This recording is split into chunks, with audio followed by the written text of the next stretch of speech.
Thank you for taking the time to listen to the story. If you haven't already done so, please subscribe to our channel. We appreciate it, and thank you in advance. Please leave the name of the city you're listening from in the comment section below. It helps us see our reach in the community. Let's start the story. Most people don't understand what a railway control engineer actually does.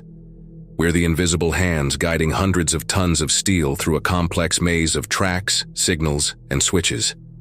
From my station at Chicago Union Central Control Room, I orchestrated a ballet of arrival and departure times, track assignments, and maintenance schedules.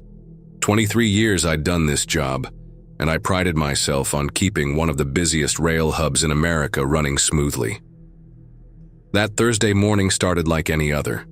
I arrived for my 4 a.m. shift, relieving Dave from the night watch. The pre-dawn hours were usually quiet, mostly freight trains and a few early commuters. I remember checking the maintenance logs while sipping my first coffee of the day, the familiar hum of computers and radio chatter creating that comfortable background noise I'd grown accustomed to. Marcus, the voice belonged to Jenny, one of our dispatchers. "We've got an unusual situation on Platform 3. I pulled up the security feed. A passenger was having some kind of seizure, thrashing violently while other commuters backed away. Nothing in my 2 decades of experience had prepared me for what happened next. The man suddenly lunged at a nearby woman, sinking his teeth into her neck with animalistic ferocity. Jesus Christ, I muttered, reaching for the emergency phone. Security to Platform 3. Medical emergency.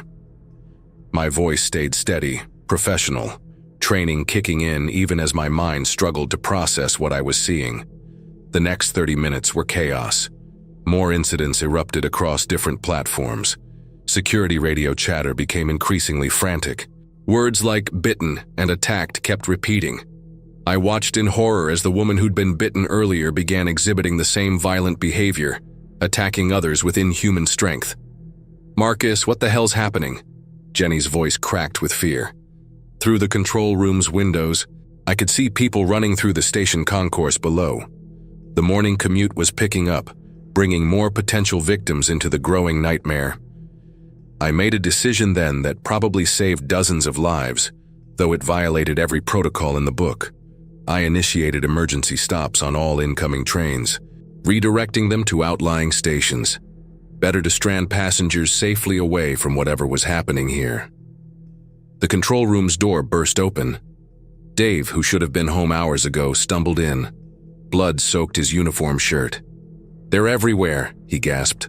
"Whole city's going to hell. Hospitals overrun, military quarantine." He collapsed before finishing. Jenny rushed to help him, but I saw the bite mark on his shoulder. "Don't touch him," I shouted, but it was too late. Dave's eyes snapped open, now filled with that same mindless rage I'd seen in the security feeds. His hands locked around Jenny's throat. I grabbed the fire extinguisher from the wall, swinging it with all my strength. The impact knocked Dave off Jenny, but he kept coming. It took 3 more hits before he stopped moving. Jenny scrambled away, coughing and shaking. "We need to get out of here," I said, helping her up, but where could we go? The main concourse was now a war zone. Through the windows, I could see security guards firing at infected passengers, their shots echoing through the vast space. Others were barricading themselves in shops and offices. That's when I remembered the old diesel locomotive on Track 7. It was a restored F40PH. We kept operational for special events and emergencies. If we could reach it. "Jenny, pull up the track schematics. We need a clear path to Track 7. My mind raced through possibilities. Years of experience with the station's layout suddenly becoming survival knowledge. She wiped tears from her eyes, forcing herself to focus on the computer screen. "Main path is blocked," she reported, "but we could use the maintenance tunnel under Platform 4. I grabbed my tablet, downloading critical track data we might need. The station's power could fail at any moment. Looking down at Dave's body, I felt a strange mix of grief and terror. How many others were transforming into these monsters? How many of the people I'd worked with for years were already gone? A scream from the concourse drew my attention back to the windows. The security guards' gunfire had attracted more infected. They poured in through the main entrance, dozens of them moving with that unnatural, aggressive gait. Below us, passengers fled in panic, some trying to rush the platforms despite the dangers. "Marcus!" Jenny's voice snapped me back to action. "Emergency signals from 3 incoming trains. They're reporting attacks on board." I cursed under my breath. Those trains were full of morning commuters. If infected passengers were aboard, I made another hard call, remotely triggering emergency brakes on all approaching trains. Better to strand them outside the city than bring more infected into this chaos. Jenny and I gathered what supplies we could find: our phones, my tablet, some water bottles from the break room fridge, and the bloodied fire extinguisher. I also grabbed the master key set from its lockbox. We'd need them to access the maintenance areas. "Ready?" I asked, though neither of us could truly be ready for what waited outside our control room sanctuary. Jenny nodded, her face pale but determined. "What's the plan?" "We get to that locomotive," I said, checking the maintenance tunnel access on my tablet. "And then we get the hell out of Chicago." The sound of breaking glass made us both jump. The infected had reached our floor. Soon they'd find the control room. Time to move. The maintenance access door groaned as I turned the master key. Jenny and I slipped through, the heavy metal door closing behind us with a dull thud that echoed through the concrete tunnel. Emergency lights cast everything in a sickly yellow glow, creating long shadows that made every corner feel like a potential ambush point. "Stay close," I whispered, checking the tablet's maintenance tunnel schematics. "We need to go about 200 yards, then take the East Junction. That'll put us under Platform 4. Our footsteps seemed impossibly loud in the tunnel's confines. Every distant sound, pipes creaking, the rumble of the city above, the occasional muffled scream, made us freeze. The tablet's glow illuminated decades of grime on the walls, patches of black mold, and ancient electrical boxes with their spider web of cables. "Marcus," Jenny's voice was barely audible. "What if there are others down here? Maintenance workers who got infected?" I hadn't thought of that. The tunnels were a maze of service corridors used by dozens of workers during normal operations. Any of them could have sought refuge down here, or been trapped during transformation. We came across a maintenance cart, its toolbox still open. Jenny found a heavy wrench while I grabbed a crowbar. Better than nothing. The tablet's light caught something else. A hard hat with dark stains I tried not to think about. A rattling sound echoed from somewhere ahead. We pressed ourselves against the wall, hardly daring to breathe. The noise grew closer, metal dragging on concrete accompanied by uneven footsteps. 2 figures emerged from the shadows. The first wore the remains of a security uniform, gun still holstered but useless. The second was dressed in business casual, his briefcase somehow still clutched in gray, lifeless fingers. Both moved with that horrible jerky motion of the infected. The security guard came at us first. I swung the crowbar, catching him in the shoulder. He barely stumbled. Jenny darted forward with her wrench, catching the businessman in the knee. He dropped, briefcase clattering away, but immediately started crawling toward her with terrifying speed. I managed to hook the crowbar under the guard's jaw, using it to force him back against the wall. Jenny kicked the briefcase into the crawler's face, buying herself space to bring the wrench down hard on his skull. The wet crack turned my stomach. The guard was stronger, fighting against the crowbar with inhuman force. His teeth snapped inches from my face. Jenny appeared beside me, swinging her wrench into the side of his head. Once, twice, until he finally stopped moving. We stood there panting in the dim light, the reality of what we'd done sinking in. These had been people once. Maybe the guard had been someone I'd nodded to every morning, exchanged small talk with over coffee. "Marcus!" Jenny's voice snapped me back. "More coming!" Shadows moved at the edge of our light. The sound of our fight had drawn attention. We grabbed our weapons and ran, passing junction after junction. The tablet's schematic showed we were nearly at our turn when we heard it. Screams and gunfire from above, followed by the unmistakable sound of breaking glass. Something heavy crashed through one of the maintenance access points ahead of us. Then another crash behind. They were finding their way down. "Run!" I grabbed Jenny's arm as shapes began moving in the darkness. The infected were coming from both directions now. We sprinted through the tunnels, the tablet's light bouncing wildly. I counted junctions, 2 more to our turn. The sounds of pursuit grew closer, snarls echoing off concrete walls. There! I pointed to the east junction. We rounded the corner just as the first infected reached for us. Jenny swung her wrench in a wide arc, catching it in the face. I drove my crowbar into another's chest, shoving it back into the ones behind it. The tunnel ahead was partially collapsed, creating a narrow gap. Jenny squeezed through first while I held them back, crowbar hooking limbs and buying precious seconds. I followed, barely making it as grasping hands clawed at my jacket. We emerged into a wider section beneath Platform 4. Multiple tunnels converged here, creating a circular chamber with access ladders leading up to the platform above. Railway ties and old equipment lay scattered about, remnants of past maintenance work. "The ladder," I gasped, pointing to the nearest access point. "It'll put us right next to Track 7. Jenny was already climbing.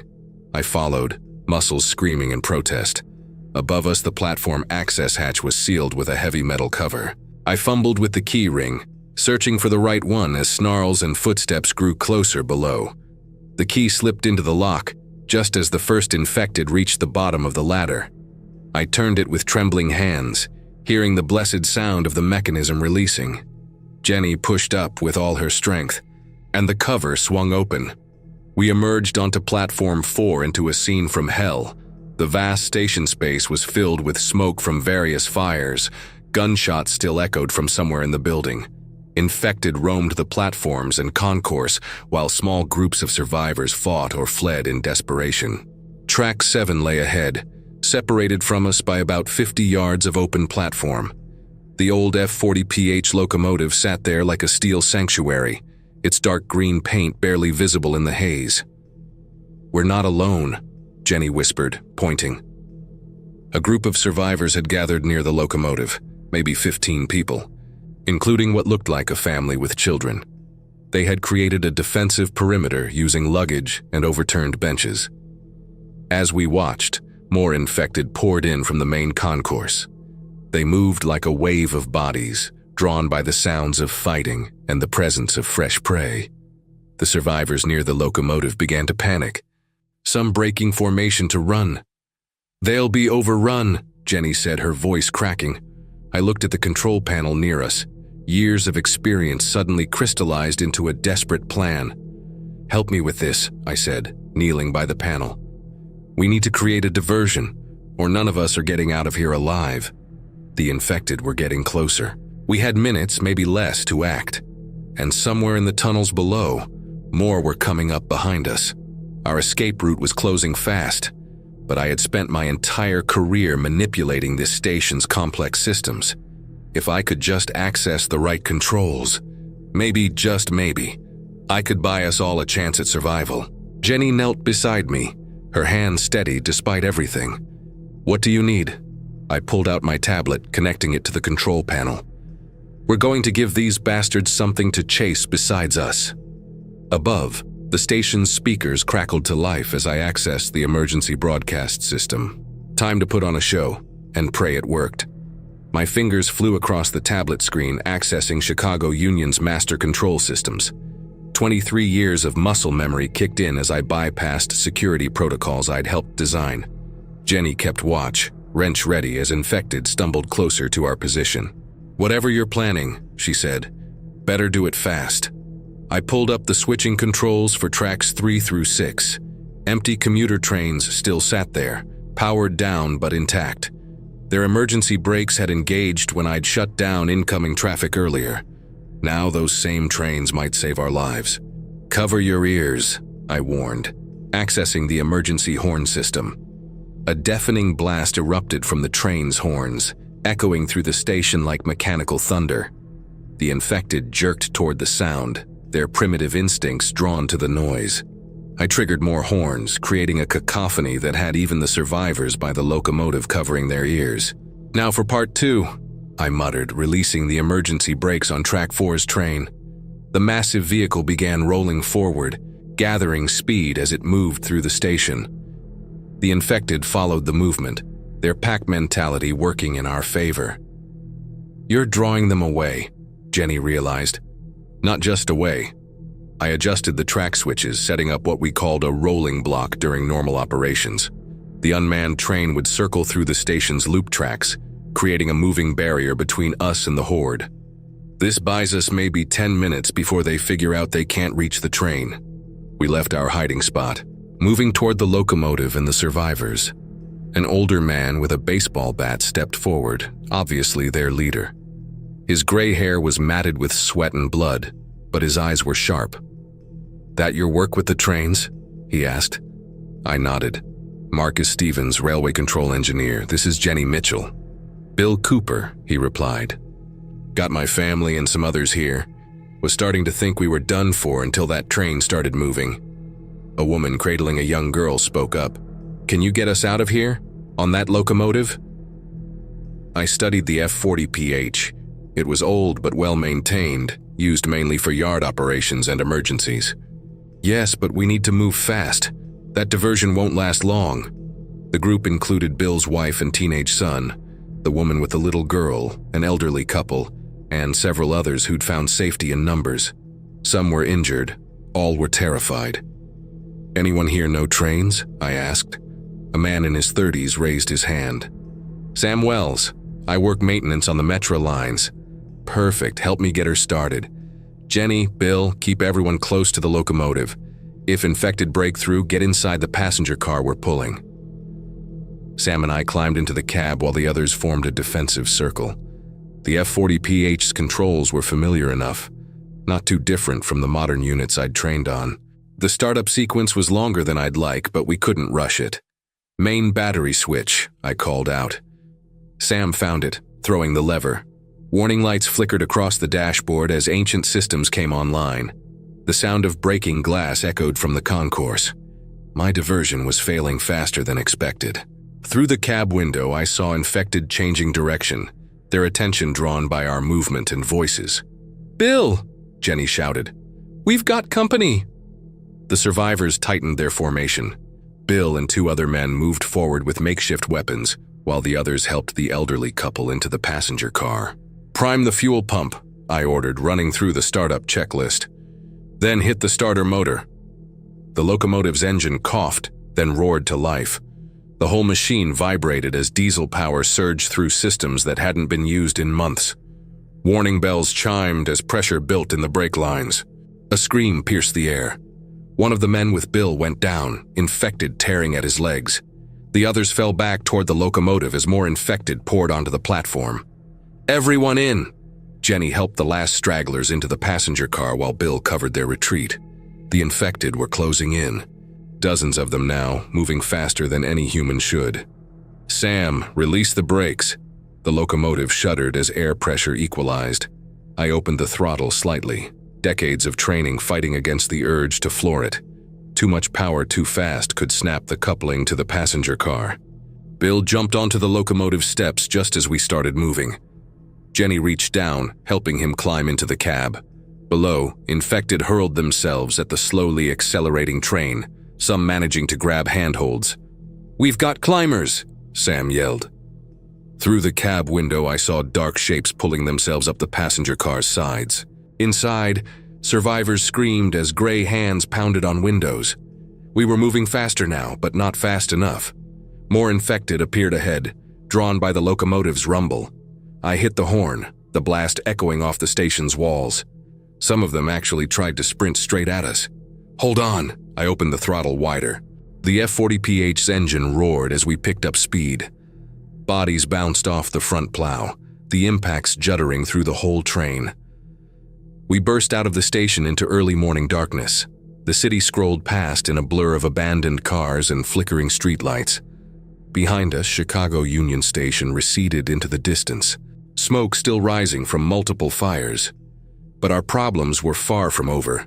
Infected still clung to the passenger car, and we had no idea what waited ahead on the tracks. I could only hope my earlier order to stop all incoming trains had prevented any collisions or derailments. "Which track are we on?" Sam asked, checking gauges. "Western line," I replied, keeping my eyes on the rails ahead. It's our best shot at getting clear of the city. Jenny pointed to something through the side window. Marcus, look. In the distance, dark shapes moved across rooftops and through streets. Thousands of them, all heading in the same direction, west, just like us. The sun was rising over Chicago, illuminating a city that had fallen in less than 6 hours, and we were riding straight into whatever horror had caused it all. I gripped the throttle tighter, the locomotive's vibrations running up my arm. We had a train, we had survivors, and we had a direction. Now we just needed a plan for what came next. The F-40PH thundered through Chicago's western suburbs at 60 miles per hour. Dawn painted the sky in sick yellows and grays, revealing a landscape of abandoned cars and empty streets. But I couldn't focus on the devastation. We had more immediate problems. "They're breaking through the windows," Bill's son shouted through the cab radio. We'd found an old maintenance handset in the passenger car, giving us a vital communication link. 2 of them got partly in, but were holding them back. More still climbing outside. I checked the speedometer. We can't go faster on these tracks. Too many curves ahead. "There has to be something we can do," Jenny said, gripping her wrench as she watched infected scramble across the passenger car's roof through the rear cab window. Sam studied the track diagram mounted on the cab wall. "Elmhurst Station's coming up. It has a maintenance shed with a reinforced platform. If we could slow down, we could clear the train," I finished. Years of emergency protocols flashed through my mind. "But we'd need perfect timing." The radio crackled again. "Whatever you're planning, hurry. Mrs. Chen's hurt bad." I grabbed the radio. "Listen carefully. Everyone needs to move to the front of the passenger car. In about 2 minutes, we're going to slow down by the Elmhurst maintenance platform. It's built strong, designed for loading heavy equipment. When I give the signal, you'll have maybe 30 seconds to get from the car onto that platform." "What about the ones still outside?" Bill asked. "Let me worry about that," I said. An idea forming. "Just be ready to move fast." I explained my plan to Sam and Jenny. It was risky, maybe insane, but our options were running out as fast as our luck. The Elmhurst station appeared ahead, its platform rising like a concrete island in the morning haze. I could see the maintenance shed Sam mentioned, a solid structure with heavy sliding doors and a reinforced loading area. "Everyone ready back there?" I called over the radio. "Ready," Bill responded. "But these things are going crazy. They know something's up." I eased back the throttle, feeling the massive locomotive begin to slow. The infected on the passenger car sensed the deceleration, becoming more frenzied in their attempts to break in. "100 yards," Sam called out, watching the approaching platform. 80, 60. I hit the horn, one long blast to scatter any infected that might be lurking on the platform. Through the cab window, I could see the passenger car's door, where our survivors would need to jump. 40 yards, 30. The platform was perfect height for this, level with the passenger car's floor, if I maintained the right speed. "Now!" I shouted into the radio. The passenger car's door flew open and people began leaping onto the platform. Some stumbled but kept moving. Others helped the elderly couple make the jump. Bill's wife carried the little girl while Bill himself helped Mrs. Chen, who was bleeding from her arm. The infected on the car's roof seemed confused by the movement, some actually letting go and falling onto the platform, where Bill and others quickly dealt with them using baseball bats and pipes. "Everyone's clear," Jenny shouted. I opened the throttle hard, the sudden acceleration throwing us back in our seats. The platform fell away behind us as we picked up speed. "Hold on!" I yanked the emergency brake lever for the passenger car while maintaining power to the locomotive. With a screech of metal and a spray of sparks, the coupling severed. The passenger car, still crawling with infected, fell away behind us. I released the brake and opened the throttle full. The F-40PH responded with a roar, accelerating away from the now stopped passenger car. In the distance, I could see our survivors regrouping on the platform, making their way toward the maintenance shed's heavy doors. "Think they'll be okay?" Jenny asked, watching through the rear window. "The shed's secure," Sam said. "Built to store expensive equipment, good water access, probably some tools. They can hold out there until help comes." If help comes, I thought but didn't say. "So what about us?" Jenny looked between Sam and me. We're on a train with no passenger car, running low on fuel, heading west into God knows what.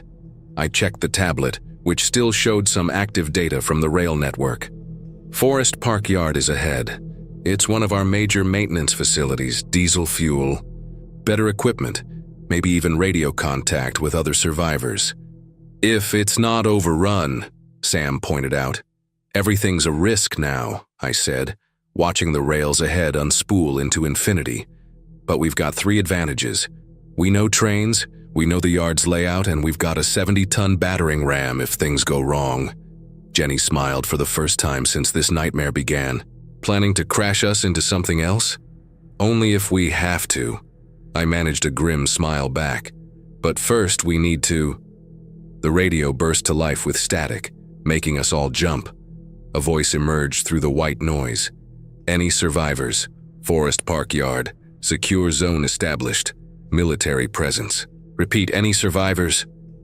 We stared at each other as hope and fear warred in our minds.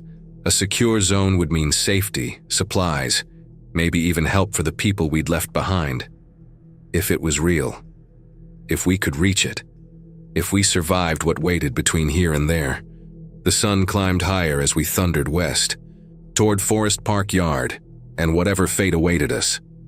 I thought about all the people I'd helped escape the station, now holed up in that maintenance shed. About Dave.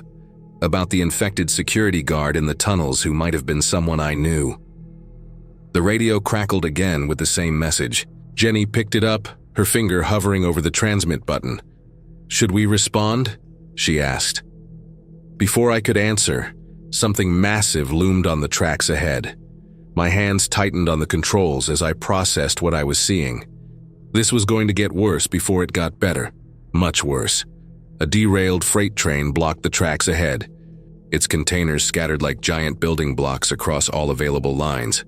In the growing light, I could see dozens of infected swarming over and around the wreckage. Some seemed to be feeding on bodies trapped in the twisted metal. "We can't stop," Sam said, his voice tight. "There must be hundreds of them." He was right. More infected emerged from behind the containers, drawn by our approaching locomotive. The tablet showed no alternate routes. This line was our only path to Forest Park Yard.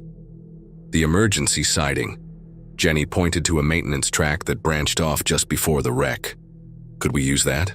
I studied the track diagram. It's meant for maintenance vehicles. Lighter than this locomotive, the rails might not hold.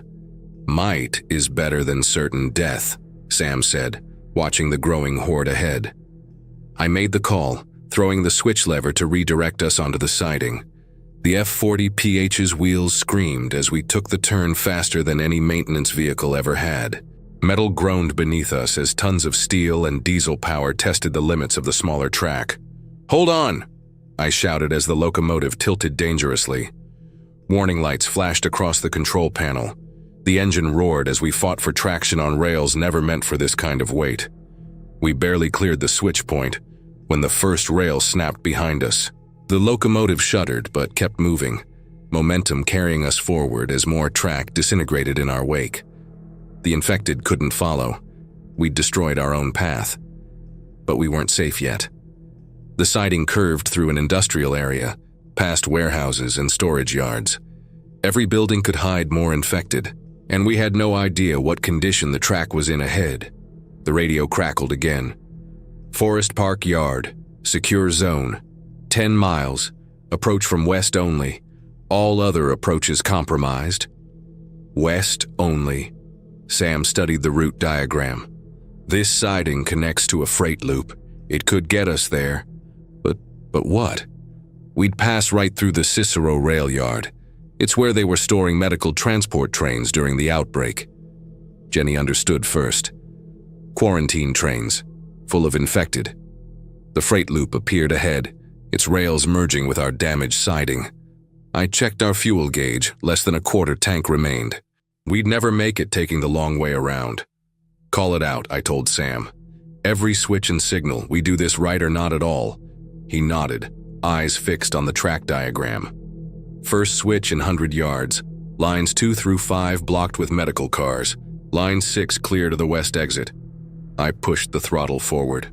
The F-40PH responded with a surge of power. Decades-old systems pushed to their limits.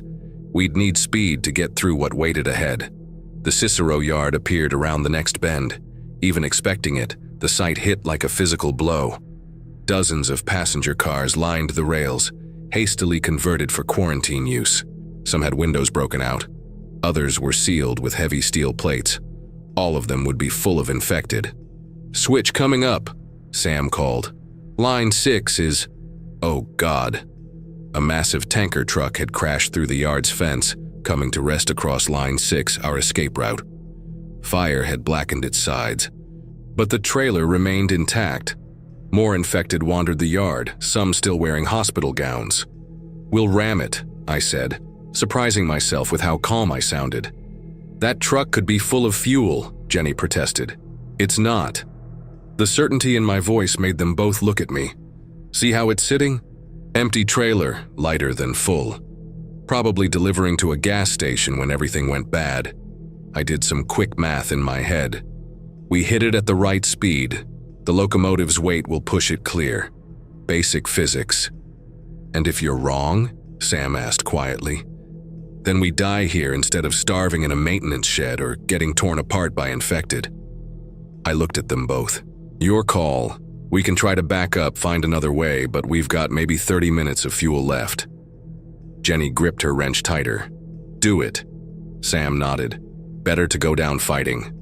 I opened the throttle full. The F-40PH's engine roared as we picked up speed. Infected turned toward the sound, some beginning to run alongside the tracks. Ahead, the tanker trailer gleamed dully in the morning sun. "Brace for impact," I shouted. The world seemed to slow as we hit. Metal screamed against metal. The trailer crumpled under our plow, momentum carrying the wreckage forward and to the side. Warning lights flashed across the control panel as we plowed through, the locomotive shuddering with the impact. Then we were past, accelerating away from the yard. Behind us, infected poured from the quarantine cars, drawn by the noise. But we'd done it. The track ahead was clear all the way to Forest Park. The radio came alive with new urgency. "Incoming train identified on track 6. Unknown if hostile. Defense teams to west entrance." Jenny grabbed the handset. "This is Jenny Mitchell with Marcus Stevens and Sam Wells. We're on the F-40PH maintenance locomotive from Union Station. 3 survivors, no infected aboard. Requesting emergency entry." Static filled the air. Long seconds passed as we waited for a response. The yard appeared ahead. I could see military vehicles and armed personnel manning barricades. Finally, the radio crackled. "F-40PH confirmed. Approach slow to Westgate checkpoint. Any signs of pursuit will be met with lethal force. Welcome to Safe Zone 7. I eased back the throttle, feeling the tension drain from my shoulders. We'd made it. Somehow, against all odds, we'd made it. "Think the others will be okay?" Jenny asked softly. "At the maintenance shed?" "We'll tell the military where they are," I said. "Get them help." "And then what?" I looked at the tablet one last time before shutting it down. Somewhere out there, other trains might be running. Other survivors fighting their way through the chaos. Cities and towns trying to hold out against the infection. "Then we do what we can," I said. "Help rebuild. Use what we know. Keep the tracks clear for when we need them again." The F-40PH rolled slowly toward the checkpoint, its engine idling down from the mad race across the city. We'd lost friends, lost our home, lost the world we knew. But we'd survived. Sometimes that has to be enough. The West Gate opened, welcoming us into whatever came next. Behind us, Chicago burned in the morning sun. Ahead lay uncertainty, but also hope. I eased the locomotive through the gate, ready to write the next chapter of our story, together.